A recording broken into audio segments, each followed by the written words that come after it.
ఓం శ్రీ మాత్రే నమః. శ్రీ గురుభ్యో నమః. అమ్మవారి పిలుపు ఛానల్కి స్వాగతం అండి. ఆ అమ్మవారి యొక్క ఆశీస్సులు మనపై ఎప్పుడూ ఉండాలని మనస్ఫూర్తిగా కోరుకుంటూ ఈరోజు వీడియో అయితే స్టార్ట్ చేయబోతున్నాను ఫ్రెండ్స్. ఈరోజు వీడియోలో అమ్మవారు మనకు తెలియజేయబడుతున్న సందేశం ఏమిటి అంటే, బిడ్డ చూసిన వెంటనే కాదు అనకుండా నీకు కనిపించేటటువంటి అంకెల్లో ఒక అంకెను తాకు. దానిలో నీ యొక్క భవిష్యత్తు అనేది దాగి ఉంది. నేను నీకు తెలియజేయాలనుకున్నటువంటి ఈ సందేశాన్ని నీవు మనస్ఫూర్తిగా నమ్మి వింటావు అని ఆశిస్తూ, నీ దుర్గమ్మ ఈ విధంగా నీ ముందుకు రాబోతుంది అనేసి అమ్మవారు అయితే ఒక చక్కని సందేశాన్ని అయితే మనకు ఇలా తెలియజేయాలనుకుంటున్నారండి. ఇక ఆ సందేశంలో ఎటువంటి అర్థం ఉందో మనం ఇప్పుడు పూర్తిగా తెలుసుకుందాం. అంతకన్నా ముందు అందరికీ ఒక చిన్న రిక్వెస్ట్ ఫ్రెండ్స్, మా వీడియోని ఎవరైనా కొత్తగా చూసినటువంటి వారు ఉంటే మా ఛానల్ అయితే సబ్స్క్రైబ్ చేసుకోండి. మా వీడియో కనుక మీకు నచ్చినట్లయితే ఒక చిన్న లైక్ చేసి మమ్మల్ని సపోర్ట్ చేయడం మాత్రం మర్చిపోకండి. ఎవరికి ఏం అయితే నచ్చుతుందో వారు ఆ అంకెను మనసులో అనుకొని ఆ అంకెల్లో ఏమి దాగుంది అనేసి అమ్మవారి మాటల్లోనే మనం ఇప్పుడు తెలుసుకుందామండి. ముందుగా 1వ నెంబర్ అంకెను తాకినటువంటి వారికి, బిడ్డ నీకు ఉండేటువంటి బాధలన్నీ కూడా మనస్ఫూర్తిగా నీ నుండి తొలగిపోబోతున్నాయి. ఇక నుండి నీవు దేనికి కూడా బాధపడవద్దు. ఇప్పటి వరకు నీవు పడినటువంటి కష్టము అంతా కూడా కేవలం ఒక వంతు మాత్రమే. కానీ ఇక నుండి నీకు కలగబోయేటువంటి సంతోషం అనేది 100 రెట్లుగా నీకు ఇవ్వబోతున్నాను. నీవు ఇన్ని రోజుల నుండి ఎంతో నిరాశతో ఎంతో బాధలతో బాధపడుతూ వస్తున్నావు కదూ. వాటంతటి కర్మఫలం అనేది ఇప్పటికి నీకు తొలగిపోయింది.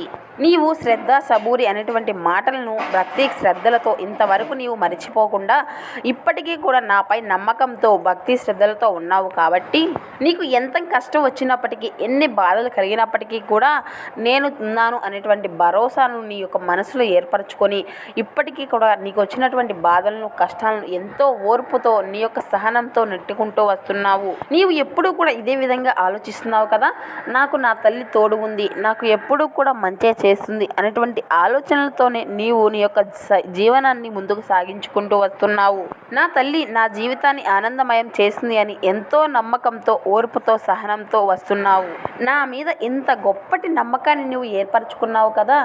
నా బిడ్డకు నేను ఏది చేయలేకపోయినా ఇంత నమ్మకాన్ని ఏర్పరచుకున్నటువంటి నీకు నేను ఏది చేయకుండా ఉంటాను చెప్పు. నీవు కోరుకున్నటువంటి కోరికలు అన్నిటినీ కూడా ఖచ్చితంగా నీకు ఇచ్చే తీరుతాను. నీ యొక్క మనసులో నీవు ఏదైతే కోరుకుంటున్నావో, నీకు మంచి ఉద్యోగం రావాలన్నా, లేదంటే నీకు ఇష్టమైనటువంటి ఒక బంధం నీ దగ్గరకు చేరాలి అన్నా, నీ యొక్క అప్పుల బాధలు తీరాలి అని, లేదంటే నీ యొక్క ఆర్థిక పరమైనటువంటి మెరుగుదలను చూడాలి అని, ఈ విధంగా నీ యొక్క కోరిక ఏదైతే ఉందో అటువంటి బాధలు అన్నిటినీ కూడా ఖచ్చితంగా తీర్చేటటువంటి బాధ్యత నీ తల్లిది.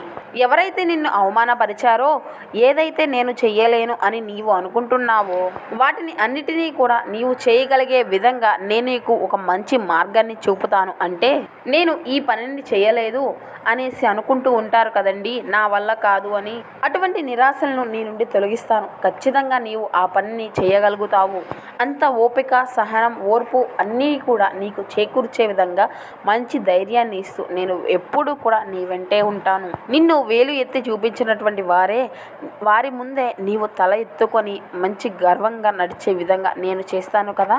వారు ఖచ్చితంగా ఆశ్చర్యపడే విధంగా నీ యొక్క జీవితం అనేది మారుస్తాను. నిత్యం కూడా నన్ను ధ్యానిస్తూ పూజిస్తూ వస్తున్నావు కదూ. ఇంతటి అపారమైనటువంటి నమ్మకాన్ని పెట్టుకున్నటువంటి నిన్ను నేను వదులుకుంటానా? నీ యొక్క కోరికను తీర్చకుండా ఉంటానా చెప్పు. నీకు ఉద్యోగం రావాలి అని అనుకుంటున్నావు. ఎవరైతే నిన్ను బాధకు గురి చేశారో వారికి బుద్ధి చెప్పాలి అని అనుకుంటున్నావు. నీకున్నటువంటి ఆర్థిక ఇబ్బందులు కానీ, నీకున్నటువంటి అప్పులు బాధలు కానీ, ఇటువంటివన్నిటినీ కూడా నీ నుండి దూరం చేస్తాను. నీ యొక్క మనసులో ఎటువంటి కోరిక ఉన్నది అన్న విషయం కూడా నాకు తెలుసు.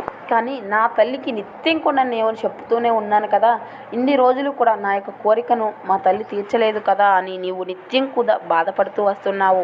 కానీ ఇప్పటి నుండి నీకు అనుకున్నటువంటి కోరిక అనేది ఖచ్చితంగా నేను జరిపించే విధంగా చేసేటువంటి బాధ్యత నీ తల్లిది. నీవు మొదటిగా అనుకున్నటువంటి మొదటి చీటీలో అదే రాశాను. నీవు ఏదైతే సాధించాలి అని అనుకుంటున్నావో, నీకు ఎవరైతే దగ్గర అవ్వాలి అని అనుకుంటున్నావో వారు నీ వద్దకు చేరే విధంగా, నీ యొక్క కోరిక అనేది నీ యొక్క మనసులో ఏ విధమైనటువంటి కోరిక ఉందో అది అంతా కూడా నెరవేరే విధంగా ఖచ్చితంగా అది జరిగే తీరుతుంది.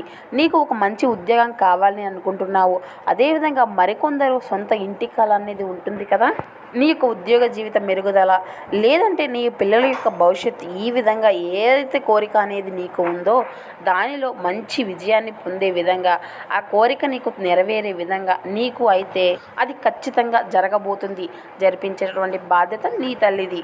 ఇక ఇప్పటి నుండి నీకు అన్నీ మంచి రోజులే అనేసి అమ్మవారు అయితే 1వ నెంబర్ అంకెను మనసులో అనుకున్నటువంటి వారి కోసం ఒక మంచి సందేశాన్ని అయితే మనకు ఇలా తెలియజేశారండి. ఇక 2వ నెంబర్ను మనసులో ఎవరైతే అనుకున్నారో వారి కోసం అమ్మవారు మనకు ఏం తెలియజేయబోవాలనుకుంటున్నారో ఇప్పుడు మనం వివరంగా తెలుసుకుందాం. ఇక ఇప్పటి నుండి నీవు పడినటువంటి కష్టం అంతా కూడా తీరిపోతుంది. ఇప్పటి వరకు నీవు పడినటువంటి కష్టం మామూలు కష్టం కాదు కదా. నీ యొక్క కష్టాలన్నిటినీ కూడా అనేవి చాలా ఉన్నాయి. అవి ఏమిటి అంటే, ఇప్పటి వరకు నీవు ఎంతో అనారోగ్యంతో బాధపడుతూ వస్తున్నావు. ఇది ఏముందిలే, ఎప్పుడూ ఒకటి నిరంతరంగా జరుగుతుంది అని అస్సలు నీవు అనుకోవద్దు. త్వరలోనే నీవు అంతకుముందు ఏ విధంగా అయితే నీ యొక్క నడవడిక ఉందో, ఏ విధంగా అయితే నీవు నడుచుకున్నావో అదే విధంగా నీ యొక్క జీవనం అనేది మళ్ళీ తిరిగి నీవు పొందబోతున్నావు. నేను చేయలేని తల్లి, నా వల్ల కాదు, నా యొక్క అనారోగ్య సమస్య అనేది నాకు ఎక్కువగా ఉంది అనేసి నీవు అనుకుంటున్నావు. అదంతా కాదు, ఖచ్చితంగా నీకు నీ యొక్క సమస్యలు అనేవి నిన్ను వీడిపోబోతున్నాయి. అంతేకాకుండా నీవు నీ యొక్క జీవితంలో ఎంతో నష్టపోయావు బిడ్డ. అదేవిధంగా నీవు ఎంతోమందికి సహాయం చేస్తూ వచ్చావు. కానీ ఈ సమయంలో నీకు వారు సహాయం చేయడం లేదు అని నీవు ఎంతో బాధపడుతూ ఉన్నావు కదా. వారి యొక్క అవసరాలకు నా యొక్క డబ్బును అందించాను, కానీ నాకు ఎవరు కూడా సహాయం చేసేటువంటి వారు లేరు, నన్ను తప్పుగా అనుకుంటున్నారు అనేసి ఎంతో బాధపడుతున్నావు కదా. నీలో ఉండేటువంటి ఒక చిన్న లోపం ఏమిటో చెప్పనా, నీవు అందరినీ కూడా గుడ్డిగా నమ్ముతావు బిడ్డ. నీతో ఎవరు ఒక్కరైనా కానీ మంచిగా మాట్లాడితే చాలు, వారి కోసం నీవు ఎంత దూరమైనా వెళ్తావు, ఎంతో వారి కోసం ఎంతో పొంగిపోతావు అనే చెప్పాలి. నాపై ప్రేమను చూపిస్తున్నారు, నిజమైనటువంటి స్నేహితులు వారే అని నీవు ఎంతో పొంగిపోతూ ఉంటావు. వారి యొక్క వెనకాల ఉండేటువంటి నిస్వార్థాన్ని నీవు అసలు గ్రహించలేవు. కానీ నీవు చేసేటువంటి అతి పెద్ద పొరపాటు అదే బిడ్డ. నీవు ఎవరిని కూడా గుడ్డిగా నమ్మవద్దు. కేవలం వారి యొక్క అవసరాలకు మాత్రమే అందరూ కూడా నీ వద్దకు చేరుతారు, అది నీవు గుర్తించు. వారు ఇంతకు ముందు నీ దగ్గరకు రాలేదు, కానీ ఇప్పుడే వచ్చి నీ ముందుకు ఎందుకు ఈ విధంగా నిన్ను మాట్లాడిస్తూ ఉన్నారు? వారికి నాతో అవసరం ఉంది కదా, నేను చాలా జాగ్రత్తగా ఉండాలి అని నీవు తెలుసుకోవాలి. వారు ఏదైనా కొంచెం బాధలో ఉండి నాకు డబ్బు కావాలి అని అనగానే నేను ఉన్నాను కదా, నీవు ఎందుకు బాధపడతావు అని చెప్పి సహాయం చేస్తూ ఉంటావు. కానీ అటువంటి స్నేహితులు కేవలం వారి యొక్క అవసరాలకు మాత్రమే నిన్ను వాడుకుంటున్నారు అని నీవు అసలు గ్రహించలేకపోతున్నావు. ఇలా మోసపోయి నీవు వారికి ఇంతవరకు చాలా అంటే చాలా సహాయం చేశావు, కానీ వారు నీకు తిరిగి చెల్లించింది లేదు, నీకు సహాయము చేసింది లేదు. ఎన్నో అవమానాలు పొందావు. అదేవిధంగా నీ యొక్క కుటుంబ సభ్యులకు నీకు కూడా ఎన్నెన్నో ఇబ్బందులు కూడా ఎదురైనప్పటికీ కూడా ఎన్నో అవమానాలను భరిస్తూ వస్తున్నావు. వారి నుండి ఎన్నో ఇబ్బందులను ఎదుర్కొంటూ వస్తున్నావు. కానీ ఇప్పటి నుండి నేను చెప్పేటువంటి మాటలను ఒకటి విను, ఈ ఒక్కటి గుర్తుంచుకో. ఇప్పటి నుండి నీ పని నీవు కొనసాగించుకుంటూ పో. నీవు ఇప్పటి వరకు ఎవరికైతే సహాయం చేశావో, నీ ముందు సహాయం కోసం ఎవరైతే చేయి జాపారో ఇక నుండి అసలు వారిని పట్టించుకోబాకు. వారిని అందరినీ కూడా వదిలిపెట్టు. ఎవరైతే ఇప్పటి వరకు నీ నుండి సహాయం పొందారో వారిని అందరినీ కూడా మర్చిపో.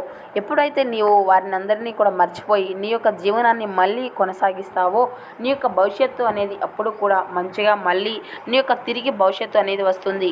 నీవు గుడ్డిగా ఎవరిని నమ్మవద్దు, అందుకే ఈ విధంగా నీవు మోసపోతూ వస్తున్నావు అనేసి 2వ నెంబర్ అంకెను తాకినటువంటి వారికి అమ్మవారు అయితే ఈ విధంగా సందేశాన్ని అయితే మనకు తెలియచేశారు అండి. అమ్మవారు ఇచ్చినటువంటి సందేశం ఇప్పటికిప్పుడు మన జీవితంలో చోటు చేసుకోపోయినా కానీ ఇటువంటి పరిస్థితులు మనకు ముందు భవిష్యత్తులో వస్తాయి అనేటువంటి చిన్న సంకేతం ద్వారా మనకు ఈ విధంగా తెలియచేస్తున్నారు అనేసి మనస్ఫూర్తిగా మనం నమ్మినప్పుడు మనస్ఫూర్తిగా ఆ తల్లి ఖచ్చితంగా మనకు సహాయం అనేది తెలియచేస్తుంది. సర్వేజన సుఖినో భవంతు. సో చూశారు కదండి ఈరోజు అమ్మవారి యొక్క సందేశం. ఈ సందేశం మీ అందరికీ నచ్చింది అని అనుకుంటున్నాను. ఈ సందేశం కనుక మీకు నచ్చినట్లయితే ఒక చిన్న లైక్ చేసి మమ్మల్ని సపోర్ట్ చేయడం మాత్రం మర్చిపోకండి. Thank you for watching.